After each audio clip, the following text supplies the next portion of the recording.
அயலி இன்றைய எபிசோடுக்கான ரிவ்யூ. எபிசோடை பொறுத்த வரைக்கும் உதய பெருமாள் அயலிக்கு கால் பண்ணி முக்கியமான ஒரு விஷயத்தை பற்றி பேசணும், ஆஃபீஸ்க்கு வர முடியுமான்னு கேட்குறாங்க. சரி வர்றேன் அப்படின்னு சொல்லிட்டு அயலி கிளம்பும்போது சிவாவும் கூடவே வர்றாங்க. நீங்கள் 2 பேரும் என்ன பேசுகிறீங்க அப்படின்றது எனக்கு தெரியணும், அதனால உன்னுடைய ஃபோனை ஆனில் வை அப்படின்னு சொல்லி ஆன் பண்ணி கொடுக்குறாங்க.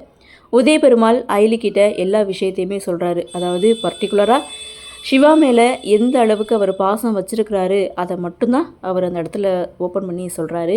சங்கரி சிவாவை நல்லாவே வளர்த்துருக்கா அப்படின்ட்டும், அவனை பெற்றதுக்கு நான் ரொம்பவே பெருமைப்படுறேன் அப்படின்ற மாதிரியும், நான் அவன் என் பிள்ளைன்னு உண்மையை சொல்ல போகிற நேரத்தில் அவன் வேணான்னு சொல்லிட்டேன், ஏன் எதுக்குன்னு கேட்கும்போது அவன் ஒரு ரீசன் சொன்னான் பாரு, அதுலேயே எனக்கு தெரிஞ்சிடுச்சு, இனிமேல் அவன் மனசு கோணாமல் நான் நடந்துப்பேன், அவன் தான் என் மயன் அப்படின்னு சொல்லி ரொம்ப எமோஷ்னலாக அயலிக்கிட்டே பேசிகிட்டு இருப்பாங்க.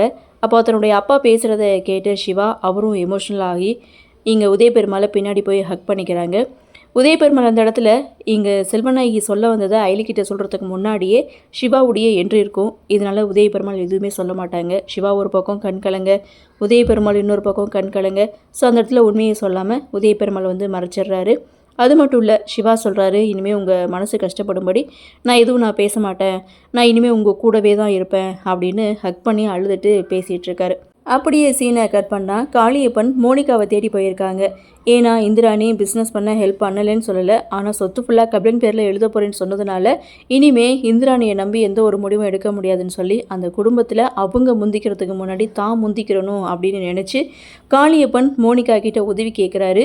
மோனிகா உதவி செய்கிறேன்னு வாக்கு கொடுக்குறாங்க. அது மட்டும் இல்லை, மோனிகா சொல்கிறாங்க, அந்த இந்திராணிக்கு அந்த குடும்பம்தான் பலமும் பலவீனமும், அதை வச்சே நான் காலி பண்ணுறேன் அப்படின்ட்டும் இந்திராணிக்கு அவார்டு கொடுக்க போகிறாங்க. அந்த அவார்டுக்கு அவள் தகுதியானவ இல்லை அப்படின்றத எல்லார் முன்னாடியும் நம்ம நிரூபிக்கணும், அவள் தலை காட்ட முடியாதபடி நம்ம செய்யணும், அப்போ தான் அவள் சாம்ராஜ்யத்தை நம்ம அழிக்க முடியும்னு மோனிகா ஒரு பக்கம் சொல்ல, நான் ஏதாவது யோசித்து சொல்கிறேன்னு சொல்லிட்டு காளியப்பன் அங்கேருந்து போகிறாங்க.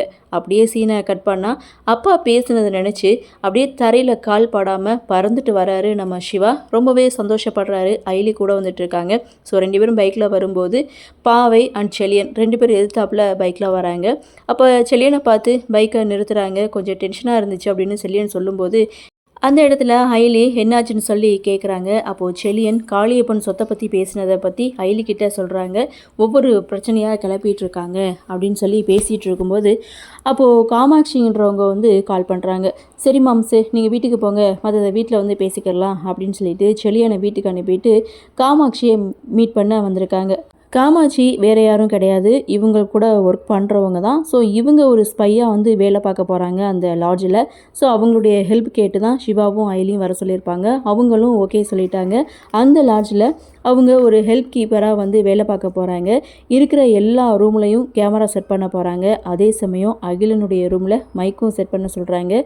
சிவா அயலி இவங்க 2 பேரும் சொன்ன மாதிரி அந்த லாட்ஜில் ஹெல்ப் கீப்பருக்கு இங்கே காமாட்சி ஜாயின் பண்ணுறாங்க. ஜாயின் பண்ணுறது மட்டும் இல்லை, கபிலனுடைய ரூம்லையும் மைக்கை செட் பண்ணுறாங்க. இதோட எபிசோடை முடிச்சிருக்காங்க. அடுத்து என்ன நடக்கும் அப்படின்ற எதிர்பார்ப்போட இந்த எபிசோடை கொடுத்துருக்காங்க.